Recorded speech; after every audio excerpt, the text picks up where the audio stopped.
بسم اللہ الرحمن الرحیم۔ السلام علیکم ورحمۃ اللہ وبرکاتہ۔ امید ہے آپ سب بخیر و عافیت ہوں گے۔ آج ہم صحاح ستہ کی ایک عظیم المرتبت کتاب سنن ابن ماجہ کے سبق نمبر 5 کو پڑھنے جا رہے ہیں، اور ہمارے آج کے سبق کا عنوان ہے مصنف رحمہ اللہ کا تعارف، اور یہ مصنف رحمہ اللہ کے تعارف کا 5واں حصہ ہے، جو کہ ہمارا 5واں سبق بھی ہے۔ اپنے آج کے سبق کو شروع کرنے سے پہلے ہم اپنے گزشتہ سبق کے خلاصے پر ایک نظر ڈالتے ہیں۔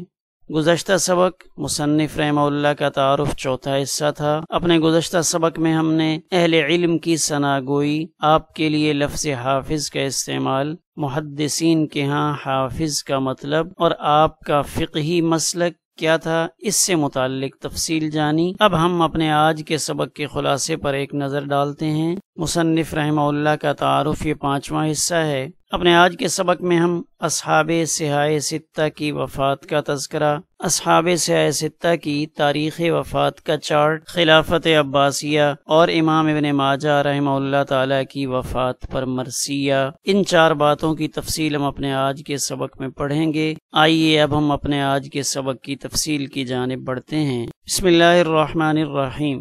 سب سے پہلے اصحاب صحاح ستہ کی وفات کا تذکرہ۔ یہ شیخ عبد الکریم الخضیر سنن ابن ماجہ کے مقدمہ کی شرح انہوں نے تحریر کی ہے، تو شیخ عبد الکریم الخضیر یہاں پہ تذکرہ فرما رہے ہیں کہ اصحاب سنن ثلاثہ، امام ابو داود، امام ترمذی اور امام ابن ماجہ، یہ سارے ایک زمانے میں زندہ رہے، اور ان کی وفات کا زمانہ بھی ایک دوسرے کے قریب ہے۔ امام ابن ماجہ رحمہ اللہ تعالیٰ کی وفات 273 ہجری میں ہوئی، امام ابو داود رحمہ اللہ تعالیٰ کی وفات 275 ہجری میں، اور امام ترمذی رحمہ اللہ تعالیٰ کی وفات 279 ہجری میں ہوئی۔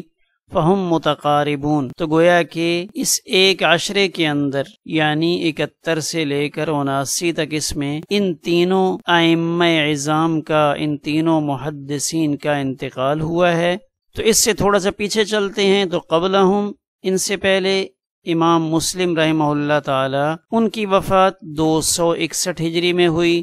ان سے تھوڑا سا اور پیچھے چلیں تو امیر المومنین فی الحدیث امام بخاری رحمہ اللہ تعالی کی وفات سن 256 ہجری کی ہے۔ تو ان محدثین سے پیچھے جاتے ہیں تو پھر ائمہ اربعہ میں سے امام احمد ابن حنبل رحمہ اللہ تعالی کی وفات 241 ہجری میں ہے۔ ان سے اور تھوڑا سا پیچھے چلے جائیں تو حضرت امام شافعی رحمہ اللہ تعالیٰ کی وفات سن 204 ہجری میں ہے۔ پھر اس سے تھوڑا سا اور پیچھے چلے جائیں تو امام مالک رحمہ اللہ تعالیٰ کی وفات 179 ہجری میں، اور اس سے تھوڑا سا اور پیچھے ہٹیں تو سید الفقہاء امام ابو حنیفہ رحمہ اللہ تعالیٰ کی وفات 150 ہجری میں ہوئی۔ اصحاب صحاح ستہ میں سے سب سے آخر میں جن کی وفات ہوئی وہ امام نسائی رحمہ اللہ تعالی ہیں، جن کی وفات سن 303 ہجری میں ہوئی۔ تو یہاں اس بحث کو تذکرہ کرنے سے مقصود یہ بتانا ہے کہ اصحاب صحاح ستہ اور ان میں سے خصوصی طور پہ اصحاب سنن ثلاثہ، ان کا زمانہ انتہائی قریب کا ہے۔ آگے بڑھتے ہوئے ایک نظر اصحاب صحاح ستہ کی تاریخ وفات، اس کے چارٹ پر ڈالتے ہیں۔ امام بخاری رحمہ اللہ تعالیٰ کی تاریخ پیدائش 194 ہجری اور وفات 256 ہجری کی ہے۔ امام مسلم رحمہ اللہ تعالیٰ کی پیدائش 206، 204، اس میں چند ایک اقوال محدثین کے مختلف موجود ہیں۔ 206 کا قول راجح ہے۔ 261 ہجری میں امام مسلم رحمہ اللہ تعالیٰ کی وفات ہوتی ہے۔ امام ابو داود رحمہ اللہ تعالیٰ 202 میں پیدا ہوئے، 275 ہجری میں انتقال کیا۔ امام ترمذی رحمہ اللہ تعالیٰ 209 میں پیدا ہوئے، 279 میں انتقال کیا۔ امام ابن ماجہ رحمہ اللہ تعالیٰ 209 میں پیدا ہوئے، 273 میں انتقال کیا۔ امام نسائی رحمہ اللہ تعالیٰ 214 ہجری میں پیدا ہوئے اور 303 ہجری میں انتقال فرمایا۔ اگر تھوڑا سا اور پیچھے جائیں تو ائمہ اربعہ میں امام ابو حنیفہ رحمہ اللہ تعالیٰ کی پیدائش 80 ہجری کی ہے اور وفات 150 ہجری کی۔ امام مالک رحمہ اللہ تعالیٰ کی پیدائش 93 ہجری اور وفات 179 ہجری۔ امام شافعی رحمہ اللہ تعالیٰ کی پیدائش 150 ہجری اور وفات 204 ہجری۔ امام احمد ابن حنبل رحمہ اللہ تعالیٰ کی پیدائش 164 ہجری اور وفات 241 ہجری کی ہے۔ اب ہم ایک نظر خلافت عباسیہ پر ڈالتے ہیں۔ اصحاب سیاہ ستہ اور خلافت عباسیہ کا آپس میں گہرا تعلق ہے، اس لیے کہ تمام اصحاب سیاہ ستہ ان کی پیدائش اور وفات یہ دونوں عباسی خلفاء کے دور میں ہوئی ہے۔ پہلا عباسی خلیفہ ابو العباس الصفاح 132 ہجری سے 136 ہجری تک، یعنی 132 سے خلافت عباسیہ کی ابتدا ہو رہی ہے، اور ان کا دوسرا خلیفہ ابو جعفر المنصور جس کی خلافت 136 ہجری سے 158 ہجری تک ہے۔ اسی کے زمانہ خلافت میں سید الفقہاء امام اعظم امام ابو حنیفہ رحمہ اللہ تعالی کی وفات ہوئی۔ پھر خلیفہ ہارون الرشید کے زمانے میں 179 ہجری میں امام مالک رحمہ اللہ تعالی نے وفات پائی۔ پھر مامون الرشید کا زمانہ خلافت 198 ہجری سے 218 ہجری تک ہے۔ اس میں سن 204 ہجری میں امام شافعی رحمہ اللہ تعالی کی وفات ہوتی ہے، اور اسی مامون الرشید کے زمانہ خلافت میں امام ترمذی رحمہ اللہ تعالی، امام ابن ماجہ رحمہ اللہ تعالی اور امام ابو داود رحمہ اللہ تعالی ان تینوں اصحاب کی ولادت ہوتی ہے۔ پھر یہاں سے واسق باللہ 227 ہجری سے 232 ہجری تک اس کا زمانہ خلافت ہے۔ تو امام ابن ماجہ رحمہ اللہ تعالی کے طلب حدیث میں رحلت کا جو تذکرہ ہے وہ 230 ہجری کے بعد کا ہے، یعنی 230 ہجری میں جب امام ابن ماجہ رحمہ اللہ تعالی کی عمر مبارک 21 یا 22 سال تھی تو انہوں نے اپنے علاقے قزوین سے مختلف دوسرے علاقوں کے علمی اسفار اختیار کیے۔ یہ جو واسق باللہ ہے یہ المعتصم باللہ کا بڑا لڑکا تھا، اور علم و فضل کے اعتبار سے اس کو مامون الرشید کا ہمسر سمجھا جاتا تھا۔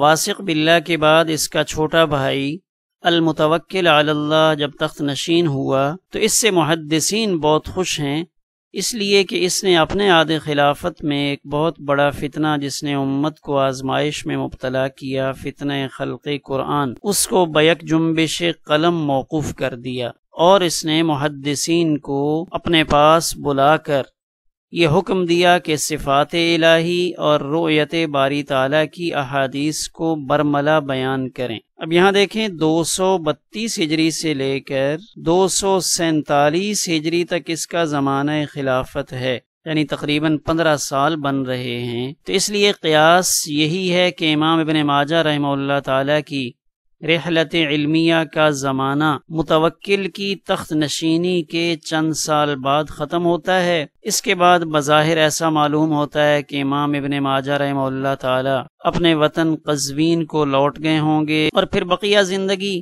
وہاں علم حدیث کی نشر و اشاعت میں گزاری ہوگی۔ تھوڑا سا آگے چلتے ہیں، یہاں دیکھیں کہ مورخین نے بھی یہ بات لکھی ہے کہ متوکل عباسیوں کے آخری عظیم خلیفہ تھے، ان کی موت کے بعد خاندان زوال کا شکار ہو گیا۔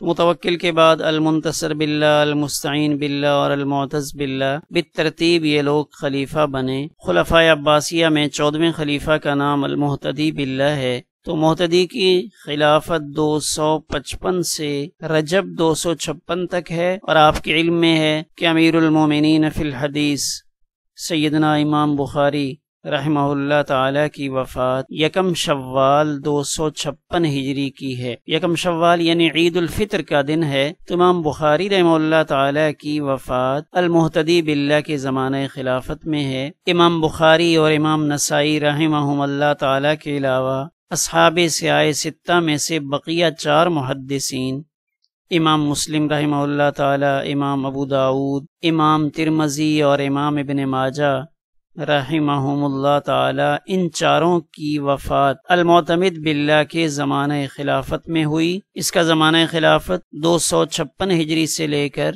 279 ہجری تک ہے۔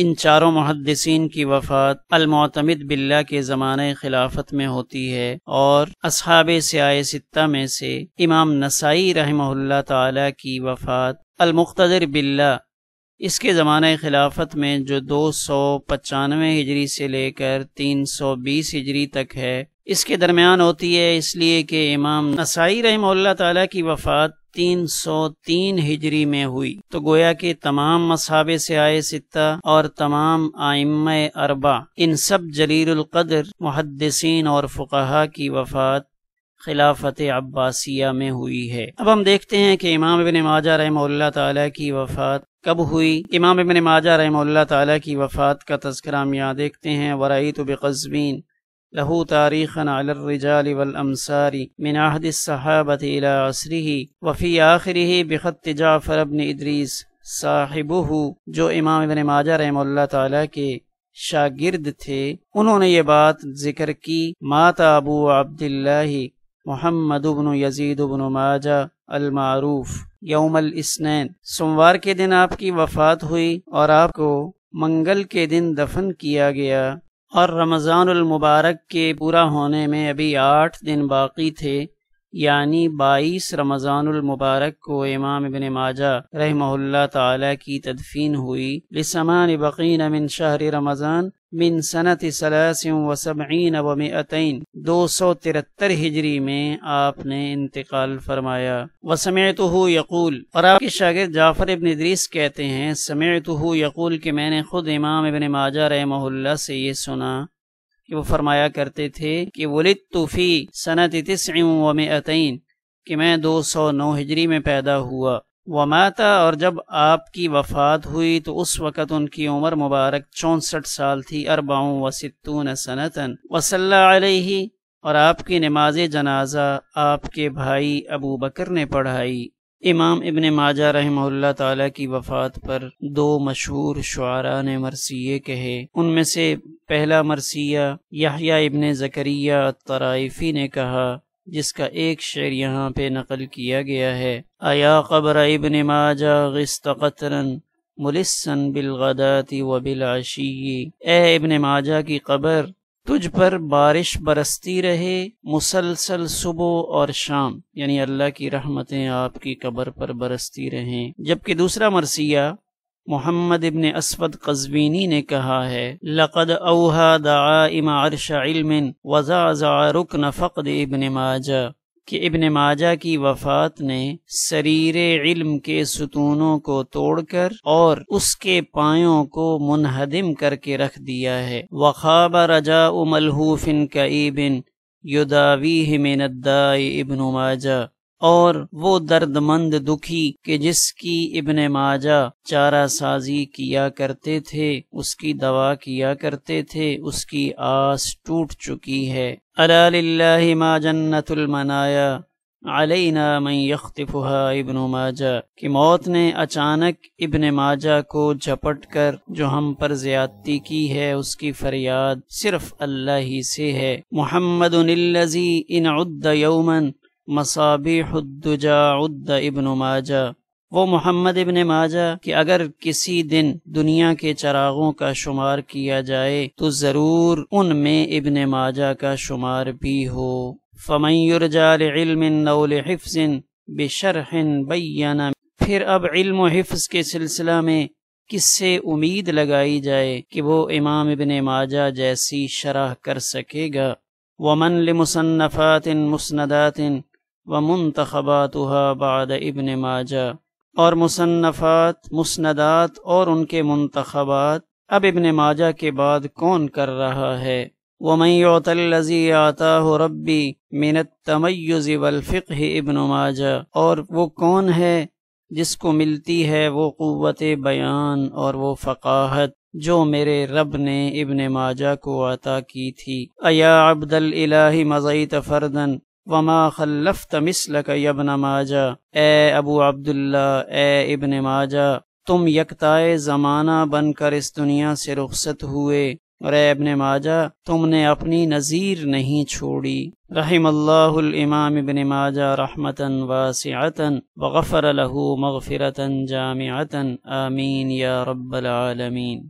یہ دو مرثیے التدوین فی اخبار قزوین میں امام رافعی رحمہ اللہ تعالی نے ذکر فرمائے ہیں۔ اب ہم اپنے آج کے سبق کے خلاصے پر ایک نظر ڈالتے ہیں۔ اپنے آج کے سبق میں ہم نے اصحاب سیاہ ستہ کی وفات کا تذکرہ، اصحاب سیاہ ستہ کی وفات کا چارٹ، خلافت عباسیہ اور امام ابن ماجہ رحمہ اللہ تعالی کی وفات پر کہے گئے مرثیہ ان کے بارے میں پڑھا۔ آج کے سبق سے متعلق تمرینی سوالات پر ایک نظر ڈالتے ہیں۔ پہلا سوال یہ ہے کہ امام ابن ماجہ رحمہ اللہ تعالی کی نماز جنازہ کس نے پڑھائی؟ امام ابن ماجہ رحمہ اللہ تعالی کا انتقال کس عباسی خلیفہ کے زمانے میں ہوا؟ اصحاب سیاہ ستہ میں سے سب سے آخر میں کس کی وفات ہوئی؟ امام ابن ماجہ کی وفات پر مشہور مرثیہ کس نے کہا؟ ہمارا آج کا سبق الحمدللہ اسی پر مکمل ہوا۔